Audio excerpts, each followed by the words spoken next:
Hello students. बेटा, आज की क्लास में हम वेक्टर्स को सॉल्व करना सीखेंगे कि वेक्टर्स को हम सॉल्व कैसे करते हैं। आज का जो की मेरी जो क्लास है वो सबसे ज़्यादा इम्पोर्टेंट क्लास है जितनी मैंने अब तक पढ़ाई है। क्यों? क्योंकि इस तरीके से वेक्टर को ऐड करना फिजिक्स का ऐसा कोई चैप्टर नहीं है जिसके अंदर डिस्कशन नहीं हो। तो आपको वेक्टर्स ऐड कैसे करने हैं वो मैं आपको सिखाऊंगा आज। क्लियर बच्चों? तो जैसे मान लीजिए मैं एक सिंपल क्वेश्चन लेता हूं। मान लीजिए आपको दो वेक्टर दिए हुए हैं। जैसे एक वेक्टर ये है मान लीजिए, और एक वेक्टर लाइन ये है। ठीक है। इस वेक्टर का आपको मैग्नीट्यूड दिया हुआ, जैसे इसका मैग्नीट्यूड मान लीजिए 10 है और इसका मैग्नीट्यूड मान लीजिए, इसका मैग्नीट्यूड भी 10 है। चलो, इक्वल मैग्नीट्यूड के, और इनके बीच में एंगल 37 डिग्री है। अब आपसे कहा गया इन दोनों का रिजल्टेंट वेक्टर बताइए, मतलब इन दोनों का रिजल्टेंट मतलब परिणामी सदिश बताइए। क्लियर? तो बच्चों अब इसे हम कैसे सॉल्व करेंगे? तो हमारे पास वेक्टरों को सॉल्व करने के दो तरीके बच्चों। एक तो डायरेक्ट फॉर्मूला लगाओ, फॉर्मूला वाला तरीका है, और दूसरा बच्चों जो मेथड है वो आपका कंपोनेंट में, मतलब घटक विधि द्वारा, कंपोनेंट मेथड द्वारा। ठीक है। तो देखो हम दोनों मेथड से सॉल्व करेंगे इसे। तो अगर मैं डायरेक्ट फॉर्मूला की बात करूं तो बेटा डायरेक्ट फॉर्मूला कैसे हम लगाएंगे, इसको हम पैरेललोग्राम बना लेते हैं, क्योंकि आपको पता है सदिशों को जोड़ने के दो तरीके हैं। एक बाई मेकिंग पैरेललोग्राम, समांतर चतुर्भुज। ठीक है। तो आपको पता है कि ये 10 है, ये 10 है, एंगल 30 डिग्री है। यदि किसी पैरेललोग्राम के दो आपस में जुड़ी हुई साइड से दो वेक्टरों को रिप्रेजेंट किया जाता है तो उनका रिजल्टेंट वेक्टर बच्चों किससे रिप्रेजेंट किया जाता है? उसके डायगोनल से। डायगोनल मतलब विकर्ण से रिप्रेजेंट किया जाता है। ये वेक्टर आर हो गया। ठीक है। तो अब अगर हम फॉर्मूला लगाओ तो आपको पता है कि दो वेक्टर को ऐड करने का जो फॉर्मूला है वो है R equal to A square plus B square plus 2ab cos theta. ठीक है। सो यहाँ पर इन दोनों का रिजल्टेंट क्या होगा बच्चों, आप सीधे सॉल्व कर सकते हो। आर का 10 का स्क्वायर प्लस बी का मतलब 10 का स्क्वायर प्लस 2, ए की वैल्यू कितनी बच्चों 10, और बी की वैल्यू कितनी है 10, इंटू कॉस थीटा कितना बच्चों आपका 37 डिग्री। सीधा फॉर्मूला पुट किया। देखो दो वेक्टरों के बीच में जो छोटा एंगल होता है ना वही एंगल बिटवीन वेक्टर्स होता है। तो यहाँ पे छोटा एंगल ये है, तो इसलिए ये एंगल बिटवीन वेक्टर्स होगा। तो आर इक्वल टू, आप इसे सॉल्व कर देखो, सॉल्व करके वैल्यू क्या आती है, 10 का स्क्वायर 100 प्लस 10 का स्क्वायर 100 प्लस 2 इंटू 10 का स्क्वायर मतलब 100 इंटू कॉस 37। बच्चों कॉस में आपको होता है छोटा एंगल, बड़ी वैल्यू आती है 4/5। तो 5 से ये 20 टाइम्स लगे बच्चों, आपका आर इक्वल टू कितना आ गया देखो, 100 प्लस 100 प्लस 160। ठीक है। सो आपकी जो आर की वैल्यू वो कितना आ गया बच्चों, आपका 2360। ठीक है। जो भी है आपकी आर की वैल्यू √360। तो ये आपका सॉल्यूशन आया। कैसे? इस तरीके से बच्चों कुछ क्वेश्चन ऐसे होते हैं जिनमें हम डायरेक्ट फॉर्मूला अप्लाई नहीं कर पाते हमें, क्योंकि या तो एंगल नहीं दिया होगा पता होगा, या फिर दो से अधिक वेक्टर होंगे तो उन्हें कैसे सॉल्व करें। तो उन क्वेश्चनों को सॉल्व करने के लिए हम कंपोनेंट मेथड का यूज करते हैं। तो मैं आपको मेनली आज जो सिखाना चाहता हूं वो आपको कंपोनेंट मतलब घटक विधि जो होती है, जो मैंने आपको इससे पिछले लेक्चर में आपको किसी वेक्टर को रेक्टेंगुलर कंपोनेंट में ब्रेक करना सिखाया, उस मेथड से हम वेक्टरों को सॉल्व कैसे करते बच्चों आज मैं आपको वो सिखाऊंगा। ठीक है। तो इसी क्वेश्चन को मैं, ये तो आपका फॉर्मूले से आया, इसी क्वेश्चन को मैं आपको कंपोनेंट मेथड से सॉल्व कराता हूं बच्चों। ठीक। तो कैसे, जैसे मैं आप क्वेश्चन लेता हूं बच्चों। क्वेश्चन है आपका, दो वेक्टर है आपके पास। वेक्टर ए वाई ये 10 मैग्नीट्यूड का है, ये दूसरा वेक्टर आपका ये भी आपका 10 मैग्नीट्यूड का है, दोनों का परिमाण 10 है, और इनके बीच में बच्चों जो एंगल है वो आपका 37 डिग्री है। क्लियर? अब आपसे कहा गया है कि इन्हें आप सॉल्व कीजिए, और किस मेथड से? Component method. कंपोनेंट मेथड मतलब घटक विधि जो मैंने आपको सिखाई हुई है। तो बच्चों जब भी हमें कोई क्वेश्चन कंपोनेंट मेथड से सॉल्व करना हो, घटक विधि से सॉल्व करना हो, तो क्या तरीका होगा वो आप सोचो। सबसे पहले हम क्या करेंगे, जिस पॉइंट पर दो या दो से अधिक वेक्टर जुड़े हुए हो उस पॉइंट से होते हुए बच्चों सबसे पहले एक एक्स अक्ष, एक एक्स मतलब एक्स एक्सिस बनाओ और उस पॉइंट से होते हुए एक आप बच्चों वाई एक्सिस बनाओ। जैसे आप देख रहे हो मैं यहाँ पे एक्स एक्सिस बना ली है और वाई एक्सिस बना लिया उस पॉइंट से लाइन पास करके जिस पॉइंट पर ये दो वेक्टर जुड़े हुए हैं। क्लियर। इसके बाद क्या करना बच्चों, आपको जो वेक्टर लाइन एक्स एक्सिस और वाई एक्सिस पर आती हैं उन्हें हम घटक विधि द्वारा ऐड नहीं कर उनको हम घटकों में नहीं तोड़ेंगे, मतलब कंपोनेंटों में नहीं तोड़ेंगे। कौन से वेक्टरों को? उन वेक्टर लाइन को जो एक्स एक्सिस और वाई एक्सिस पर आती हैं। तो आप देख रहे हो जो 10 वाली लाइन है ये वेक्टर लाइन आपकी एक्स एक्सिस पर है, इसे हम घटकों में कंपोनेंट में तोड़ेंगे नहीं बच्चों। और जो वेक्टर लाइन ना तो एक्स एक्सिस पर है और ना ही वाई एक्सिस पर है, केवल उन्हीं को हम तोड़ेंगे, ब्रेक करेंगे कंपोनेंट में, ठीक, घटक में। तो बच्चों यहाँ पर ये तो ब्रेक होगी नहीं, जबकि ये वेक्टर लाइन जो आप देख रहे हो ये वेक्टर लाइन ना तो एक्स एक्सिस पर है ना ही वाई एक्सिस पर है, इसको हम ब्रेक करेंगे कंपोनेंट से। क्लियर बच्चों। अब चलो करते हैं। तो अब देखो ये कैसे करेंगे, ये 10 है। अब आपको मैंने बताया कि जिसके साथ एंगल बनता है उधर कौन सा कंपोनेंट होता है बच्चों, उसका कॉस। ये आपको पता है, जो वेक्टर लाइन जिस लाइन एक्सिस के साथ एंगल बनाती है उधर कौन सा कंपोनेंट है, कॉस। तो बच्चों इस वेक्टर 10 का इस एक्सिस के अलोंग कितना कंपोनेंट होगा, 10 cos 37 डिग्री। क्लियर।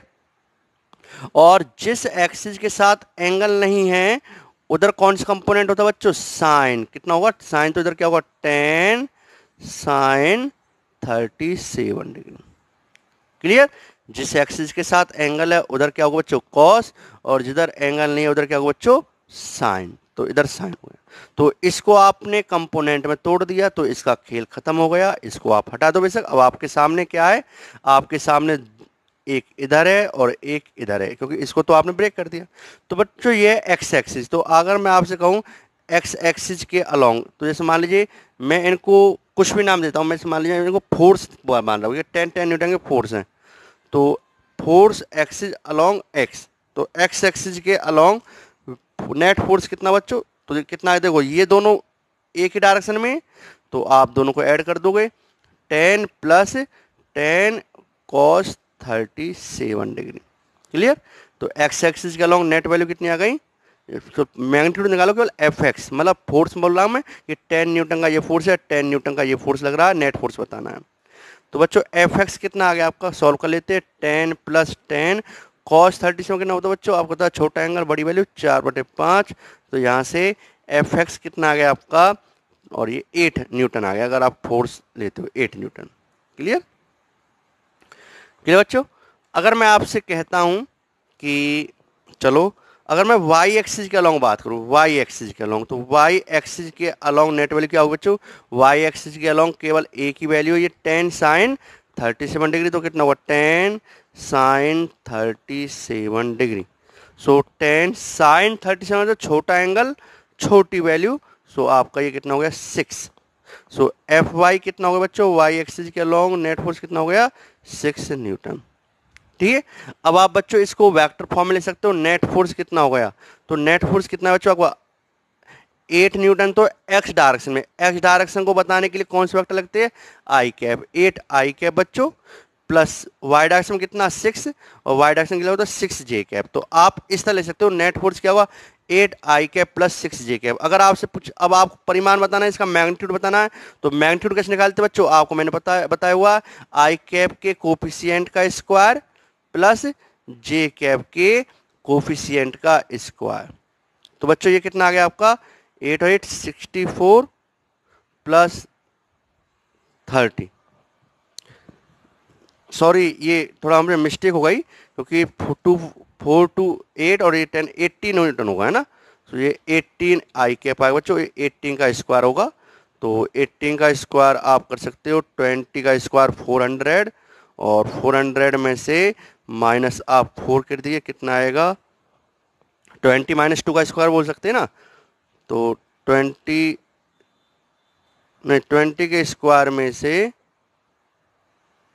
-2 पूरे का स्क्वायर, तो 20 का स्क्वायर 400 प्लस के 4 माइनस के 2 4 इंटू 80, तो कितना आ गया 32 32 माइनस के प्लस के 4 324 324 प्लस 36 बच्चों है ना, 80 का स्क्वायर ये आ गया। तो यहाँ सॉल्व करने पर ये वैल्यू कितनी आ गई आपकी, 6 और 4 10 हो गए, और 3 2 5 और 1 6 और 360। तो शायद मेरे हिसाब से हाँ देखो पहले में कितना आंसर आया था आपका 360, और यहाँ पे भी कितना है बच्चों होगा 360 न्यूटन। तो देखो आप किसी भी मेथड से सॉल्व करो आंसर वही आएगा। क्लियर। तो आपको मैंने कंपोनेंट मेथड से, अब हम थोड़ी प्रैक्टिस करेंगे बच्चों। आपको ये क्वेश्चन अगर कम समझ में आया हो तो इससे नेक्स्ट क्वेश्चन आप देखना कैसे हम कंपोनेंट मेथड से, अब मैं आपको सभी क्वेश्चन कंपोनेंट मेथड से सॉल्व करके बताऊंगा। जैसे मैं एक नेक्स्ट क्वेश्चन लेता हूं बच्चों, मान लीजिए आपको दो वेक्टर्स दिए हुए हैं, ये वेक्टर आपको दिया हुआ मान लीजिए 5 मैग्नीट्यूड का, और एक वेक्टर आपको ये दिया हुआ है 10 मैग्नीट्यूड का। ये मान लीजिए बच्चों ये आपका एंगल 37 है,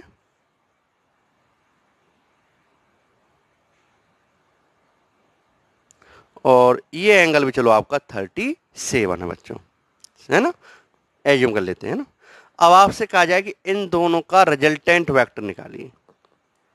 मतलब ये आपको दो फोर्स मान लीजिए ना, 5 न्यूटन का फोर्स है, किसी ऑब्जेक्ट पर इस पॉइंट पर दो फोर्स लग रहे हैं 5 न्यूटन के और 10 न्यूटन के। आपसे कहा गया नेट फोर्स निकाले। बच्चों अब कैसे करेंगे, नेट फोर्स कैसे निकालेंगे। अब आप कहेंगे सर दो दो ही तो फोर्स हैं, तो हमें दो वेक्टर को सॉल्व करना, तो आपने बताया हुआ फॉर्मूला होता R equal to under root A square plus B square plus 2ab cos theta. बिल्कुल लगाओ बच्चों, बिल्कुल सही है। जब आप इस तरह लगाओ तो कॉस थीटा, थीटा क्या है, दो वेक्टर के बीच का एंगल, तो बच्चों इसके बीच का एंगल कितना है 37 और 37, कॉस 37 प्लस कॉस 74। बच्चों आप कॉस 74 की वैल्यू जानते नहीं। अब आप कंफ्यूज जाओगे, आपको फॉर्मूला पता, सब कुछ पता, बट समस्या क्या आ गई कि cos 74 की वैल्यू मैं जानता ही नहीं हूं, तो आपसे ये क्वेश्चन सॉल्व होने वाला नहीं है। तो ऐसे क्वेश्चन जिसमें आप इस तरह फंस जाते हो, तो उन क्वेश्चनों को सॉल्व करने के लिए कौन सा मेथड बेस्ट रहेगा बच्चों, कंपोनेंट मेथड। मैं तो ये कहता हूँ कि वेक्टर को सॉल्व करने का कंपोनेंट मेथड ही बेस्ट है। अगर आपको डायरेक्ट एंगल की वैल्यू नहीं पता तो आप कंपोनेंट मेथड का यूज करो, क्वेश्चन सॉल्व करो।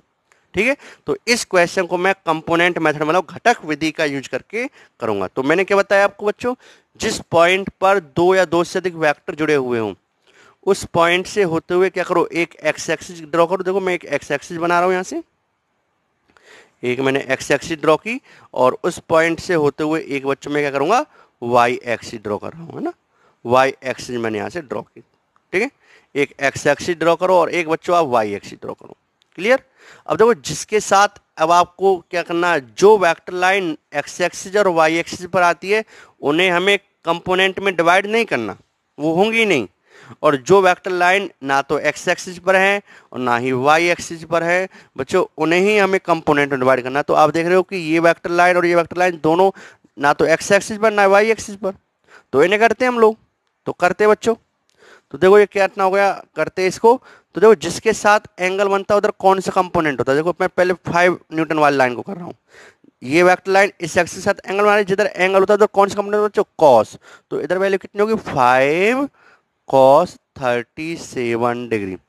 ठीक है, और जिधर एंगल होता उधर कौन सा होता कॉस, और जिधर एंगल नहीं होता बच्चों उधर क्या होगा साइन। तो इस वेक्टर लाइन का इस एक्सिस के साथ एंगल है, इधर कितना होगा 5 cos 37, और इस एक्सिस के साथ एंगल नहीं है बच्चों, इधर कौन सा होगा 5 sin 37। ठीक है, इस एक्सिस के साथ एंगल 5 cos 37, इस एक्सिस के साथ एंगल नहीं है 5 sin 37। तो इसको तो आपने कंपोनेंट में ब्रेक कर दिया, तो इसका काम खत्म। क्लियर। अब हम करेंगे बच्चों इसको 10 न्यूटन वाले को।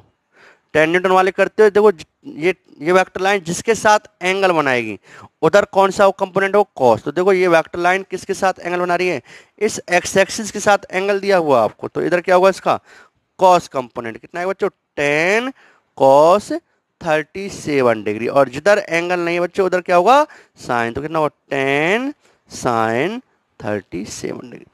क्लियर बच्चों। चलो तो अब करते हैं हम। तो नेक्स्ट आप अब देखो इसको भी हमने ब्रेक कर दिया, तो अब आपके पास एक तो एक्स एक्सिस में और एक वाई एक्सिस में। तो अगर मैं नेट एक्स एक्सिस में वैल्यू करता हूँ, एक्स एक्सिस में नेट फोर्स कितना बच्चों, तो देखो ये दोनों लाइन एक ही डायरेक्शन में, इधर वाली पॉजिटिव इधर वाली नेगेटिव, तो कितना, एक तो 5 cos 37 डिग्री बच्चों आपका एक्स एक्सिस का लॉन्ग वैल्यू, प्लस ये कितने आपके 10 cos 37 डिग्री, ये आपकी हैं। तो एक्स एक्सिस के अलॉन्ग नेट फोर्स कितना आ गया बच्चों आपका, 5 cos में छोटा एंगल बड़ी वैल्यू 4/5 आएगी, प्लस 10 में cos में छोटा एंगल बड़ी वैल्यू 4/5 आएगी, 5 से 5 ये 2, तो एफ एक्स कितना होगा बच्चों, 4 + 8 कितना आ गया 12। तो एफ एक्स एक्स डायरेक्शन में नेट फोर्स कितना है बच्चों को, 12 न्यूटन। क्लियर बच्चों।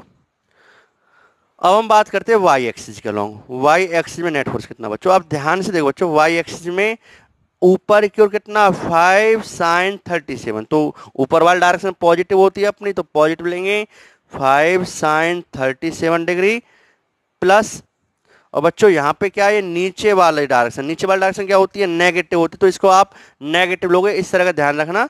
तो ये आपकी माइनस की 10 sin 37 डिग्री ली जाएगी बच्चों।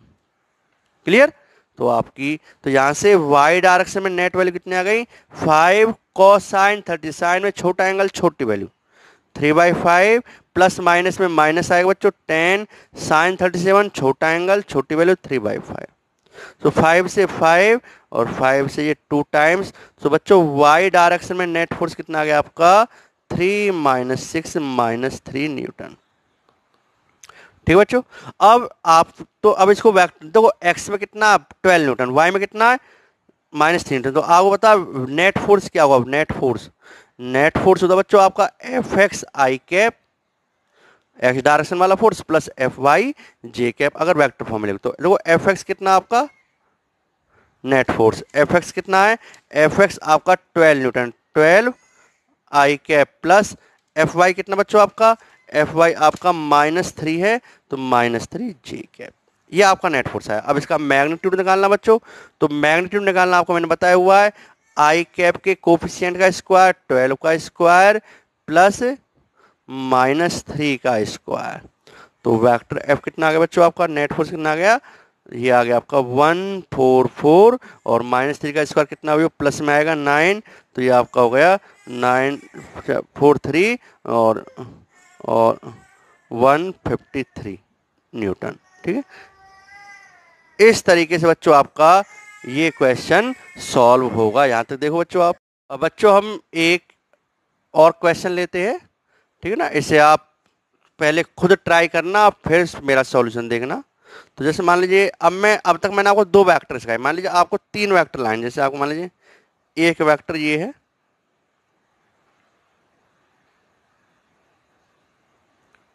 एक वेक्टर आपका ये है, और मान लीजिए एक वेक्टर बच्चों आपका ये है। ठीक, ये वैल्यू आपको मान लीजिए 10 है, ये भी 10 है, और चलो ये भी आपकी 10 है।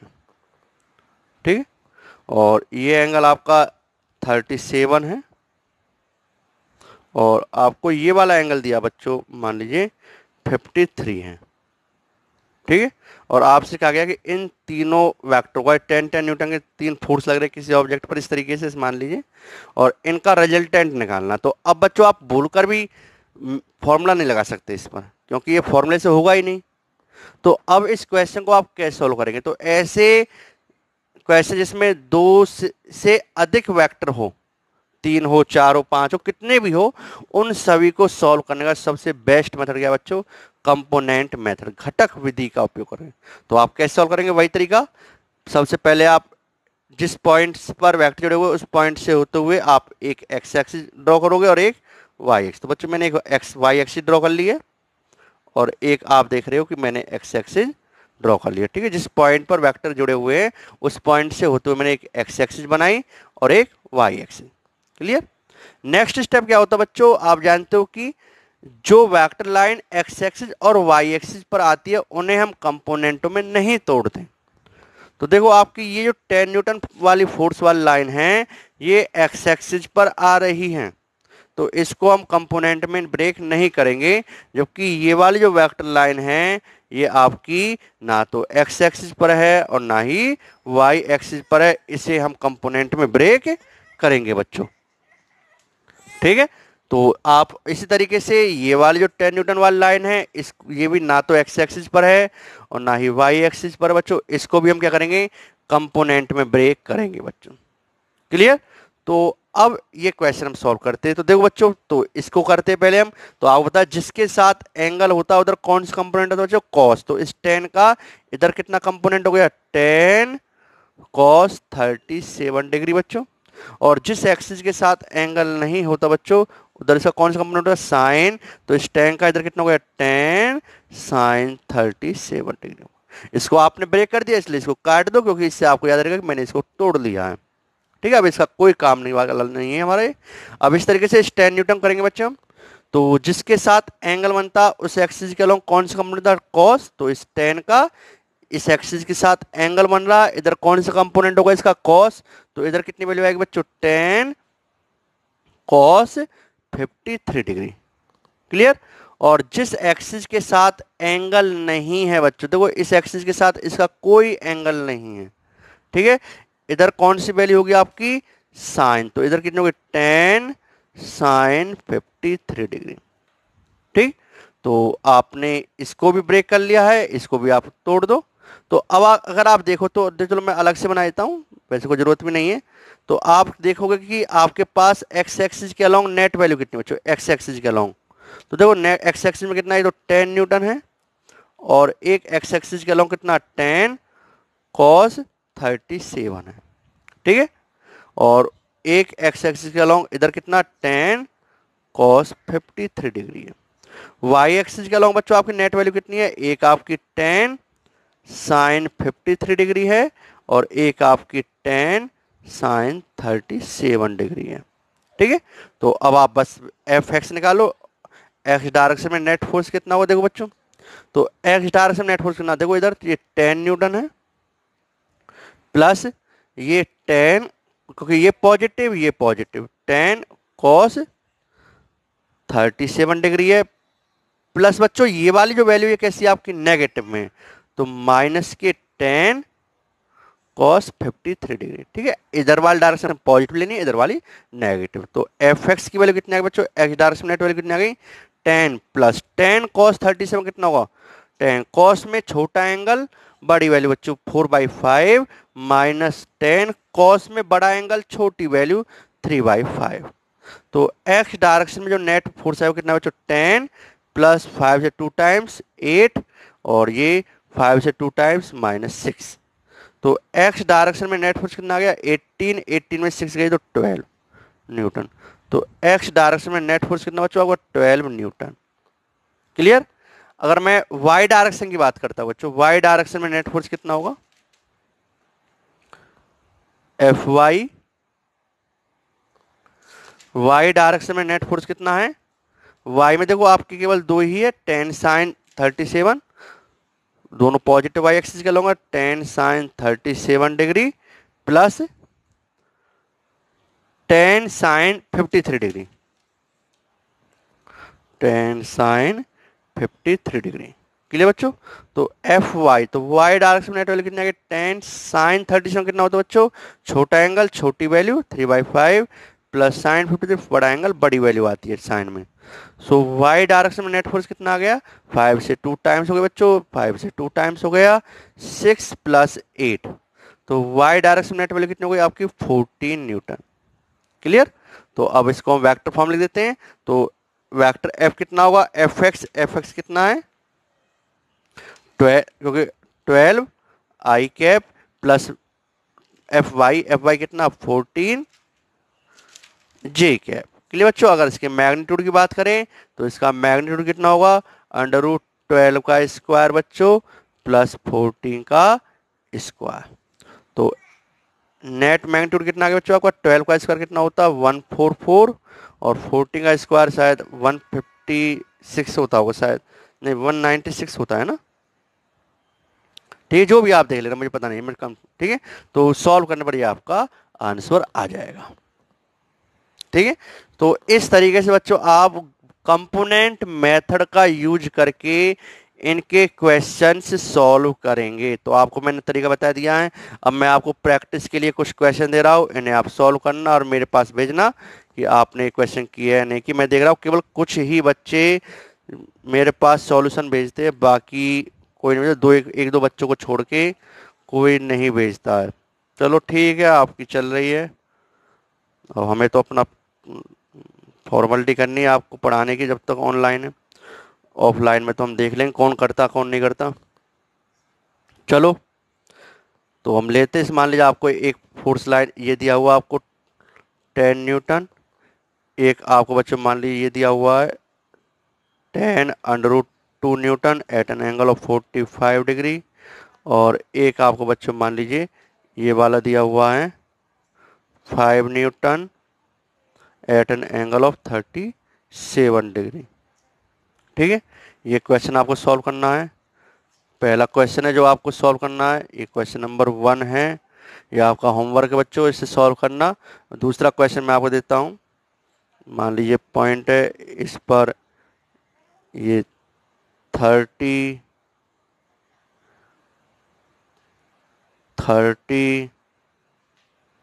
सॉरी 10 10 10 और ये भी चलो 30, ये भी चलो बच्चों 30 और ये भी चलो बच्चों आपका 30। ठीक है, ये भी 10 मैग्नीट्यूड के है एट एन एंगल के बीच में 30 डिग्री के इस तरीके से एंगल्स हैं। तो एक इनका रिजल्टेंट वेक्टर आपको कैलकुलेट करना बच्चों। ठीक है, चलो एक क्वेश्चन और दे देता हूं बच्चों मैं आपको।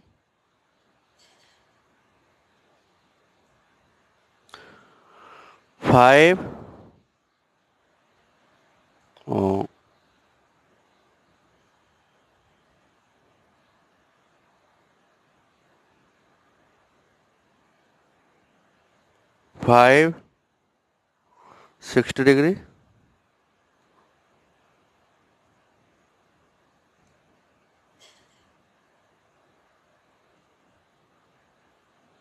और ये भी बच्चों आपका 5, ये वाला एंगल आपका 30।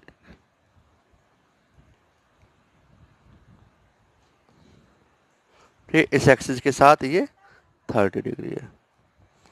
ठीक है, तो अब आपको इन तीनों का रिजल्टेंट आपको निकालना। ठीक है, ये फोर्स मान लीजिए 5 न्यूटन फोर्स है। ये 10 Newton 10 Newton 10 Newton 10 Newton 10 Newton और 10 न्यूटन फोर्स है। इस तरीके से आपको क्वेश्चन दिए बच्चों। ये क्वेश्चन देखो आपके, क्योंकि बहुत से क्वेश्चंस बनेंगे आपको जो 12th 11th में पढ़ोगे आप, फोर्स से रिलेटेड या कहीं पर भी जगह जगह 12th में भी आएंगे। अगर आपको ये सॉल्व करना आना चाहिए, क्योंकि इन्हीं चीज़ों से आप उन क्वेश्चनों को सॉल्व कर पाओगे अगर आपको ये तरीका आता हो। ठीक है, तो इन सभी क्वेश्चनों को बच्चों आप ट्राई करें, कोशिश करें सॉल्व करने की, और सॉल्व करके इन क्वेश्चनों का बच्चों सॉल्यूशन भी मुझे आप सेंड करें कि किस तरीके से आपने सॉल्व किए हैं। और इससे आगे अपने नेक्स्ट चैप्टर में आपके केवल 2 टॉपिक रह गए हैं और अपना वेक्टर कंप्लीट हो जाएगा, वेक्टरों का प्रोडक्ट। क्योंकि हमने आपको वेक्टर को ऐड करना सिखा दिया, वेक्टर को सब्सट्रैक्ट करना सिखा दिया, जोड़ना घटाना सिखा दिया। अब आपको वेक्टरों को मल्टीप्लाई और डिवाइड करना, मल्टीप्लाई करना सिखाना एक बार, है ना। तो वेक्टरों का मल्टीप्लीकेशन हम सीखेंगे, वेक्टरों की गुना। ठीक है, तो यहाँ तक की सभी चीज़ें आप अच्छे तरीके से नोट कीजिए। ओके, थैंक यू, बाय बच्चों।